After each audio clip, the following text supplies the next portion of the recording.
한 주간 잘 보내셨습니까?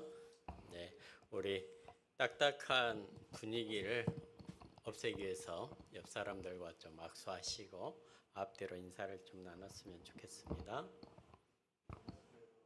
네.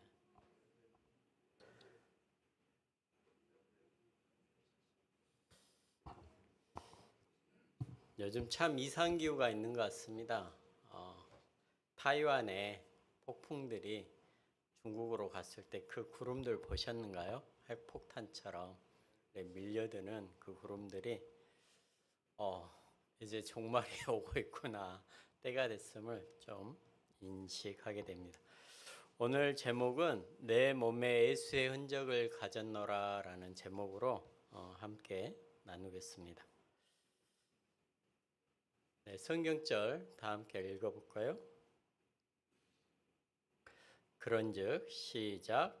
그런즉 너는 알라 오직 내 하나님 여호와는 하나님이시요 신실하신 하나님이시라. 그를 사랑하고 그의 계명을 지키는 자에게는 천대까지 그의 언약을 이행하시며 인애를 베푸시되, 사랑하는 자여 내가 무엇이든지 형제 곧 나그네 된 자들에게 행하는 것은 신실한 일이니 그들이 교회 앞에서 너의 사랑을 증언하였느니라. 아멘. 하나님의 위대하심이 무엇일까요? 한번 생각해 보신 적이 있습니까? 하나님의 가장 위대하심이 무엇인가? 창조하심일까요? 아니면 사랑이실까요? 여기에 성경절에 나온 것처럼 저는 신실하심이라고 생각이 들어졌어요. 그 어떠한 상황에서든 우리를 응답을 하든 하지 않든 간에 하나님께서는 무엇이신다고요? 신실하게 그 언약을 천대까지 이행하신다라는 저 말씀에 우리가 희망이 있는 것 같아요. 힘들고 어려우면 뭘 하면 됩니까? 신실하신 하나님, 저에게 그 약속을 이행해 주십시오라고 저는 주장할 것 같습니다. 여기 나 가진 재물 없으나, 이 노래 잘 아시죠? 노래는 많이 들어봤을 건데 이 작가가 누군지는 잘 모르실 거예요. 지금 그림에 나와 있는 송병희 시인입니다. 지금은 밑에 있는 그 그림처럼 굉장히 나이가 들어서 이제 활동을 잘 못하시지만 뇌성마비에 2살 때 그 집도 낳을 때 의사의 잘못으로 손해를 건드려 가지고 저렇게 뇌성마비를 걸렸는데 어느 날 친구들이 다 떠난 상태에서 갑자기 마음이 슬퍼지고 주체할 수 없을 때 이 시를 적었다 그래요. 뇌성마비 때문에 시를 타자를 못 치기 때문에 이렇게 얼굴을 디밀고 컴퓨터 자판을 치기도 하고 혼자 또 한글을 떼고 얼마나 힘들었겠습니까?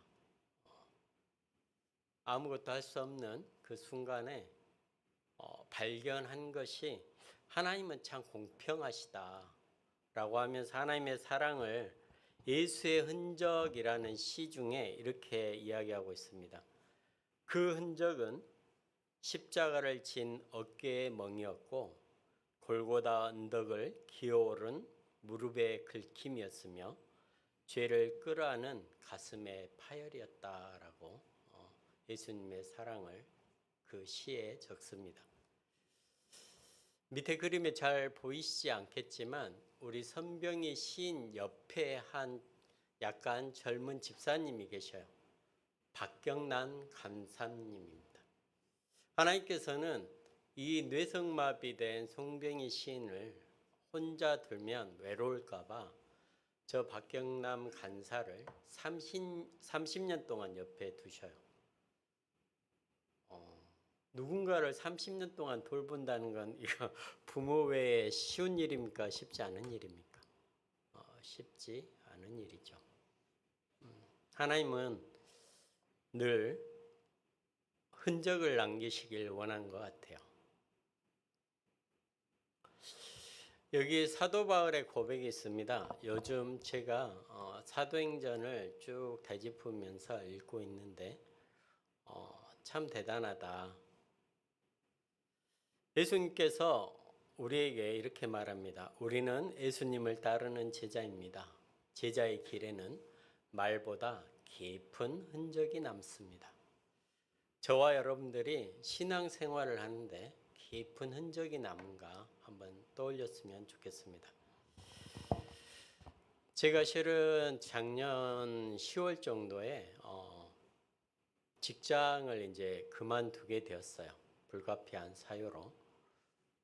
그래서 직장을 알아보는데 이거 쉽지 않은 거예요. 왜 그러냐면 나이가 있기 때문에 또 연봉들이 있고 또 하는 것들 때문에 쉽지 않아요. 근데 나오는 직업군들이 어디에 걸리겠어요? 토요일에 많이 걸립니다. 근무할 수 있습니다라는 전제 조건이 참 많이 걸렸어요. 하나님이 하나님의 제자니까 하나님한테 일을 맡기겠습니다 하고 그 전에 이제 공부를 하다가 직장을 가져야 되겠다 우리 와이프가 이제 좀 이야기를 해서 잡는데 갑자기 연락들이 이제 한 3군데에서 밀려드는 거예요. 참 이상해요. 시기와 때가 있는데 하나님께서 이상하게 이야기를 이렇게 연락들이 오더라고요. 근데 그분들이 전 회사의 사장한테 전화를 하는 거예요. 이분 어떠냐, 이 사람 어떠냐. 그걸 나중에 들었습니다, 제가. 사도 바울이 10년간 1차, 2차, 3차 전도 여행을 하는데 이게 하나님의 길을 가는데 자신이 십자가를 지고 또 채찍도 맞아가면서 어둠의 감옥에 이렇게 시간들을 지나가면서 나는 자랑할 것이 우리 주 예수 그리스도의 십자가의 의밖에 없다. 그리고 내가 내 몸에 예수의 흔적을 지녔다라고 고백을 합니다. 그 여정을 한번 같이 떠났으면 좋겠습니다. 진짜 성경에 나온 부조들이 자기만의 예수의 흔적이 있는가를 한번 살펴봤으면 좋겠습니다. 아담이 있습니다. 아담은 어떤 흔적을 가졌죠? 하나님이 창조주시고 하나님이 내 아버지라는 어떤 흔적이 있습니까? 갈빗대를 부쉈어요. 근데 누군가 그러더라고 과학적으로 마지막 끝 부분을 남겨놓으면 그게 이어진다는 거예요. 저는 생각이 틀립니다. 왜 그러냐면 예수의 흔적을 가진 사람은 그 흔적을 만져야 돼요. 그리고 그걸 생각할 때마다 누가 떠오를까요? 하나님, 우리 사랑하는 예수님이 떠오르게 됐을 겁니다. 노아는 뭐가 뜰 때마다 하나님을 기억할까요? 예, 언약 주신 무지개를 뜰 때마다 나는 다시는 물로 멸망치 않으리라는 그 언약을 기억할 거예요. 아브라함은 누구를 기억할까요? 어떤 언약이 있을까요? 아들을 뭘로 바치라 그랬어요? 제물로 바치라 그랬어요. 근데 그 시간 동안에 부조와 선지자에 보면 이렇게 이야기합니다. 네 아들을 산 제물로 바쳐라 했을 때 찢어지는 심정으로 하나님께 통회하는 심정으로 어디를 갔냐면 그 전에 하나님의 사자를 만났던 장소로 계속해서 나아갔다 그랬어요. 하나님, 이건 좀 벗어나게 해주십시오. 이건 사람을 죽이는 이 제사는 하나님이 원하는 제사가 아니지 않습니까? 저에게 응답하여 주십시오.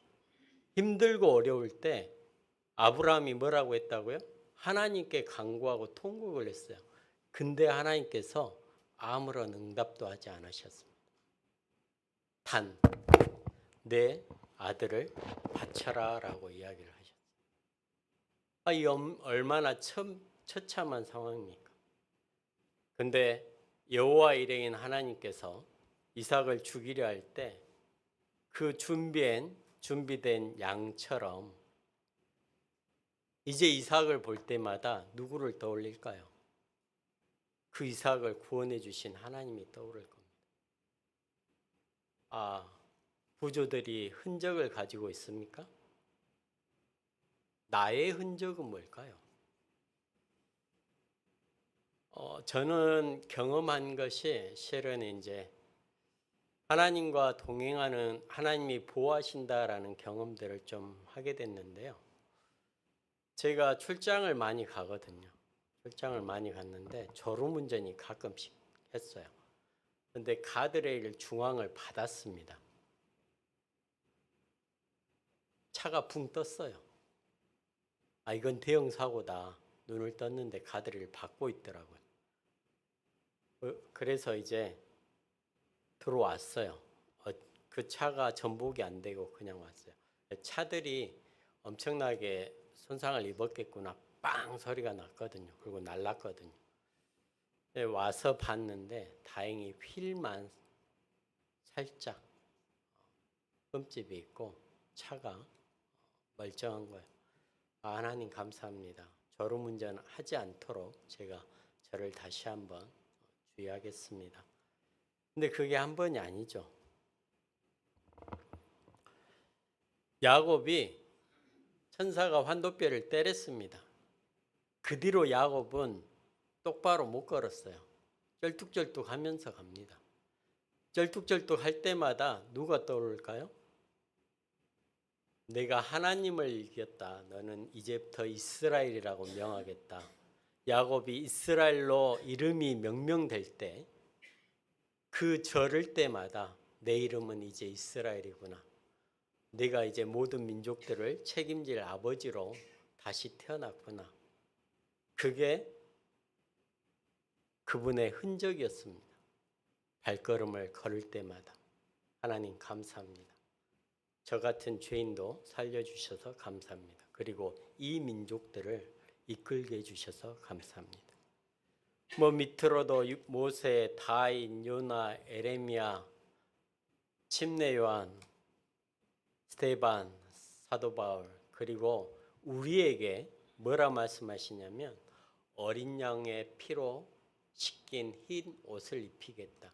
그것이 너희의 흔적이다라고 하면서 이제 천년왕국의 하늘을 우리가 돌아다닐 때 그 흔적을 우리에게 입히실 거예요. 그리고 우리는 간증하게 될 겁니다. 내가 내 몸에 예수의 흔적을 가졌노라. 이제부터 여러분께서 예수의 흔적을 발견했으면 좋겠습니다. 예수님이 이 땅에 오신 이유와 사도 바울의 권면이 있습니다. 예수님께서 뭘 하시냐면 이를 위하여 너희가 부르심을 받았으니 그리스도도 너희를 위하여 고난을 받으사 너에게 본을 끼쳐 그 자취를 따라오게 하려 하셨느니라. 뭐를 끼쳤다고요? 모본을 보이셔서 그 자취를 따라오게 하기 위해서 누가 오셨다고요? 예수 그리스도께서 오셨다고요. 물론 하나님이 우리를 사랑하사 그 영생을 주기 위해서 독생자를 주셨다라고 말하지만 그 그리스도는 우리의 모본을 되기 위해서 오셨다는 걸 베드로전서 2장 21절에 이야기합니다. 근데 사도 바울이 뭐라 그러냐면 내가 그리스도를 본받는 자가 된 것 같이 너희도 나를 본받으라 라고 되어 있어요. 제가 쭉 읽었습니다. 사도행전을 읽었는데 사도 바울이 신분을 쭉 책들에서 열거했어요. 출신이 어디냐고 보니까 어디입니까? 베냐민 집하고 히브리인 중에 히브리라고 빌립보서 3장 5절에 사도 바울을 이야기하고 있습니다. 그 말은 뭔 말이냐면 바리새인 중에 바리새인이다 이 말이에요. 다시 말하면 기독교의 지도자급들 중에 태어날 수 있는 사람이다. 우리가 교황을 하면 교황도 출신이 있습니다. 그 출신이 아니면 교황이 될 수가 없어요. 그 바리새인들도 마찬가지라는 거죠. 두 번째로 교육을 받았는데 당시의 최고 율법학자인 가말리아 문화의 교육을 받았어요. 그 말은 뭔 말이냐면 유학을 갔다는 이야기고, 요즘으로 말하면 하버드나 옥스퍼드 대학에 박사급 학위를 수료했다는 거예요. 자, 이 정도만 봐도 출세길이 훤합니까? 출세할 수 있는 확률이 있잖아요. 그 다음에 정치적 배경을 보니까 로마 시민권자예요. 우리가 미국 시민권을 받기가 쉽습니까? 어렵습니까? 여러분들은 원하십니까? 만약 준다면 받으실 의향이 있습니까? 왜 우리 사모님 고개를 절레절레. 받으실 의향이 있는 게 아니라 받아야죠. 그 다음에 열심으로는 교회를 박해함으로 율법의 의로는 흠이 없다. 모든 율법을 지킬 만큼 완벽했다라고 하는 것이고, 그만큼 정치적으로 엘리트였다는 걸 밝히고 있어요. 그 다음에 우리가 잘 아는 것처럼 스데반을 돌로 쳐 죽일 때 사람들이, 그 증인들이 그 발 앞에, 사도 바울 앞에 옷을 던졌어요. 그 말은 그때 당시로 이야기하면 이 스데반을 죽이는 심판하는 사람이 권위가 누구냐라고 했을 때 그 옷을 던진 사람이에요. 즉 사도 바울이 잡아서 죽였다는 거죠. 그만큼 요즘으로 말하면 검찰이나 종교 검찰 조직의 핵심 인물이었다는 겁니다. 자, 출신 확실합니까? 세속으로 출세할 만한 모든 기반이 다 닦여 있습니까? 교육적으로나 정치적으로나 모든 것들이 다 다져져 있는 사람이었어요. 하나님께서 이런 사람을 쓴다는 것은 참 재밌는 일이에요. 왜 그러냐면 12제자들은 다 어부였지 않습니까? 근데 예수님과 사도 바울의 이렇게 사도 바울을 쭉 쫓아가다 보니까 제가 뭐를 발견하게 됐냐면 다 예수님의 행적이네 이렇게 발견하게 된 거예요. 출발부터가 다메섹 도상에서 눈을 가려버렸어요. 그렇죠? 그래서 눈이 보이지 않았습니다. 아나니아가 만나서 안수하고 기도했을 때 다시 눈이 떠져 있거든요. 근데 그때부터 사도 바울은 안질에 걸린 것 같아요. 눈이 좋지 않았어요. 그것이 바로 그 사도 바울의 흔적이었습니다. 누구를 만난 흔적이었다고요? 예수님을 만난 흔적이었어요. 그래서 내 눈이 침침하고 어두울 때마다 내가 하나님을 만났던 흔적이다라고 자기를 다졌을 겁니다. 지난주에 우스갯소리로 그랬잖아요. 여름에 비가 오고 식물들이 타 죽는데 계속해서 솟아나는 놈들이 있어요. 뭐가 솟아나죠? 네, 잡초와 풀들이 솟아나요. 제가 우스갯소리로 우리의 죄악이 참 그렇다. 다 죽어가도 내 죄악은 계속해서 솟아난 것 같더라고요. 여기 보니까 출발부터 하늘에서 보냈고 다메섹에서 내가 택한 그릇이다라고 이야기하면서 사도 바울을 출발시킵니다. 예수님이 직접 음성을 들었어요.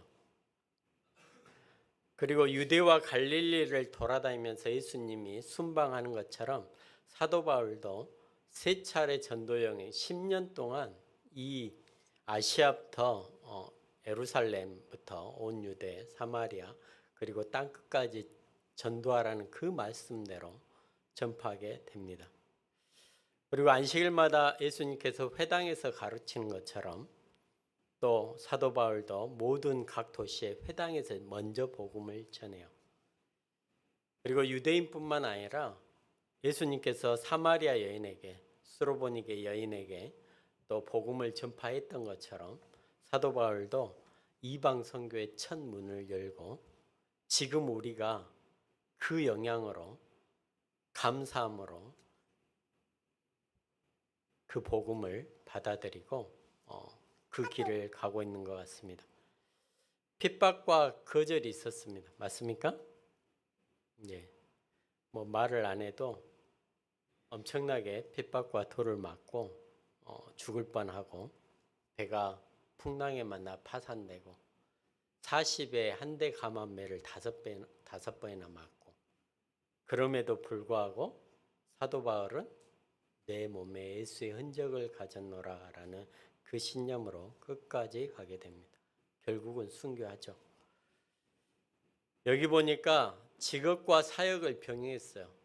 예수님이 공짜로 다니지 않았습니다. 전도한다고 내 몸을 그 짧은 기간에 병자들을 고치고 모든 사역들을 했어요. 근데 사도 바울도 그 사역을 하면서 실은 천막 짓는 일로 자기의 생계를 했고 다른 사람들의 구호 자금으로 내가 쓰지 않았어요. 천막 지으면서 자기가 그 전도 여행을 한 겁니다. 그래서 내가 너희들에게 보이는 바 거기에 흠이 없다라고 본인 자신이 이야기를 합니다. 우리가 우리 사역을 하면서 우리 일을 하면서 사역하는 게 쉽지 않습니다. 교회에서 봉사하고 헌신하는 것이 참으로 하나님 보시기에 귀하다라고 말씀하신 것 같아요. 제자들을 많이 양육했습니다. 아굴라, 브리스길라, 디도, 디모데 너무나 잘 알고 있죠. 기도의 사역을 했고요. 결국은 십자가에 죽은 예수님처럼 로마에서 순교로 생을 마감하게 되고 나는 죽지만 내 안에 그리스도께서 살았다라고 고백을 합니다. 나는 선한 싸움을 싸우고 나의 달려갈 길을 마치고 믿음을 지켰다라고 디모데후서 4장 7절에 고백을 합니다. 예수님과 사도 바울의 행적이 같습니까? 참 이상하죠. 같은 길을 가요. 누구의 본을 따라서? 예수님의 본을 따라서. 참 그리스도인들은 누구의 본을 따라서 살아야 될까요? 모르겠습니다.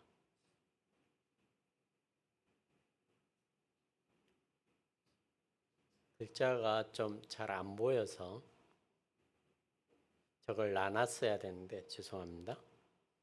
목사님 다음으로 안 넘어가네.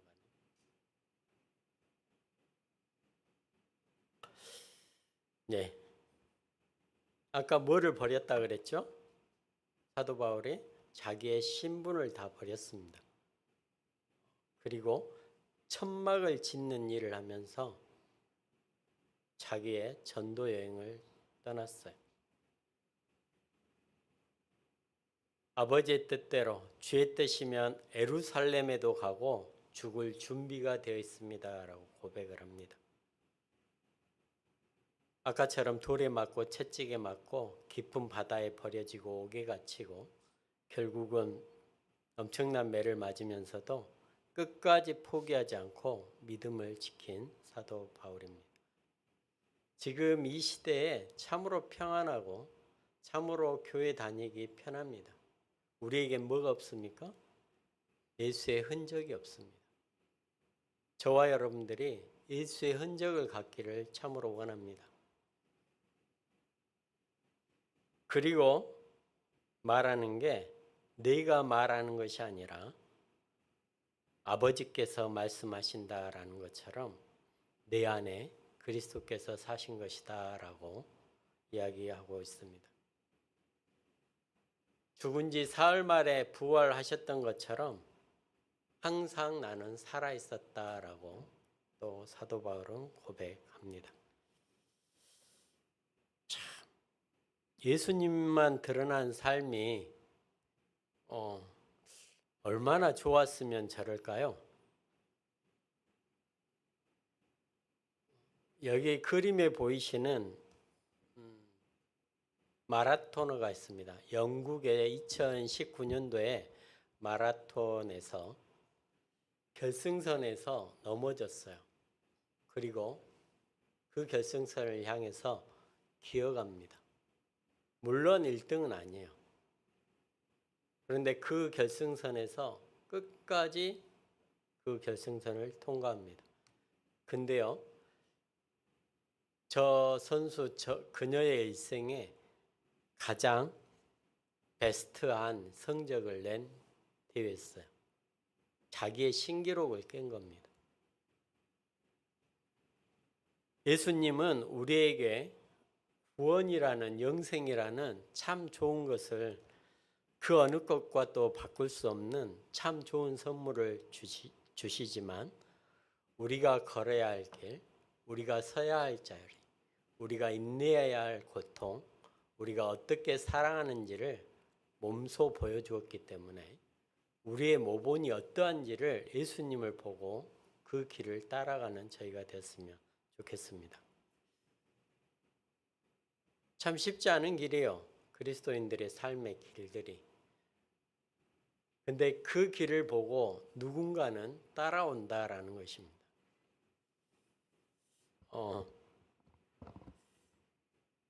지금 이 자리에 정규 집사님이 없어서 예전에 이번에 들었어요. 저도 한 2년 전에 누군가가 저에게 증권 소식을 알려줬어요. 친구가 증권업을 하는데 애널리스트를 통해서 하나씩 알려준대요. 근데 그 친구 5이 있는데 저에게 알려준 친구만 돈을 번다는 거예요. 하라는 대로 하니까. 그러면서 한 주식이 오를 거다라고 이야기를 해서 제가 와서 이제 누가 하겠거니 하고 요즘 오른다더라 이렇게 이야기를 한 거예요. 근데 정기업 집사가 소리 소문 없이 거기다 투자를 했던 거예요. 제 말을 믿었던 겁니다. 제가 깜짝 놀랐어요. 그런 것까지 따라하다니, 그런 걸 믿어서 하다니. 물론 손해는 안 보고 이익을 봤지만 혹시 손해를 봤다면 이거 어떻게 책임져야 할까요? 우리의 말의 중함이 제가 거기서 느꼈습니다. 사도 바울이나 우리 그리스도인들이 그 발자취를 따라갈 때 그 중함이 있는 거죠. 실은 예수님을 따라가는 사람들은 말을 할 때 한 번씩 기도를 한다 그래요. 지금 내 말이 다른 사람에게 전해질 때 하나님의 사랑이 전해질 수 있도록 주님, 성령 하나님 도와주십시오. 이 말이 저 사람에게 아름다운 은혜와 평안이 될 수 있도록 주님 도와주십시오. 그 기도와 함께 말을 합니다. 근데 우리는 생각 없이 말을 뱉죠. 저와 여러분들에게는 이제 하늘의 성령의 중한 그 임무가 저에게 띄어진 것 같습니다. 고난 속에서도 사랑했고 죽음을 앞두고도 복음을 말했고 자기를 완전히 비워 예수를 담은 우리 사도 바울 선생님. 한 번도 예수님에게 가르침을 받지 않았고 한 번도 예수님을 대면하지 않았고 한 번도 예수님이 누구인지 관심을 두지 않았던 그 사도 바울에게 단지 말씀으로 내가 나를 괴롭히는 그이다라는 그 말씀을 통해서 참으로 나의 구원자 되시는 그분은, 모든 성경이 말하는 그분은 나를 사랑하신 예수님이다라고 그 사도 바울의 마음에 그리고 그 몸에 예수의 흔적이 남았던 것처럼 저와 여러분들에게 한 주를 살아갈 때 어떤 게 예수님의 흔적인가를 발견했으면 좋겠습니다. 오늘 마지막으로 이 성경이 저에게 묻습니다. 나는 예수님을 진정으로 닮아가고 싶은가?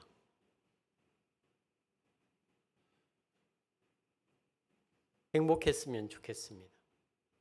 그 행복은 예수님을 닮은 데 있습니다. 그걸 기억했으면 좋겠습니다. 사도 바울과 예수님이 동등한 삶을 살았다면 그리스도인들도 동등한 삶을 살 수 있습니다. 그걸 원하십니다. 그러기 위해 저와 여러분이 송정교회에 있는 걸로 저는 믿습니다. 오늘 성령 하나님이 정말로 예수님을 닮아가는 저와 여러분들이 되길 원하심을 말씀을 기억하면서 말씀을 마치도록 하겠습니다. 기도하겠습니다.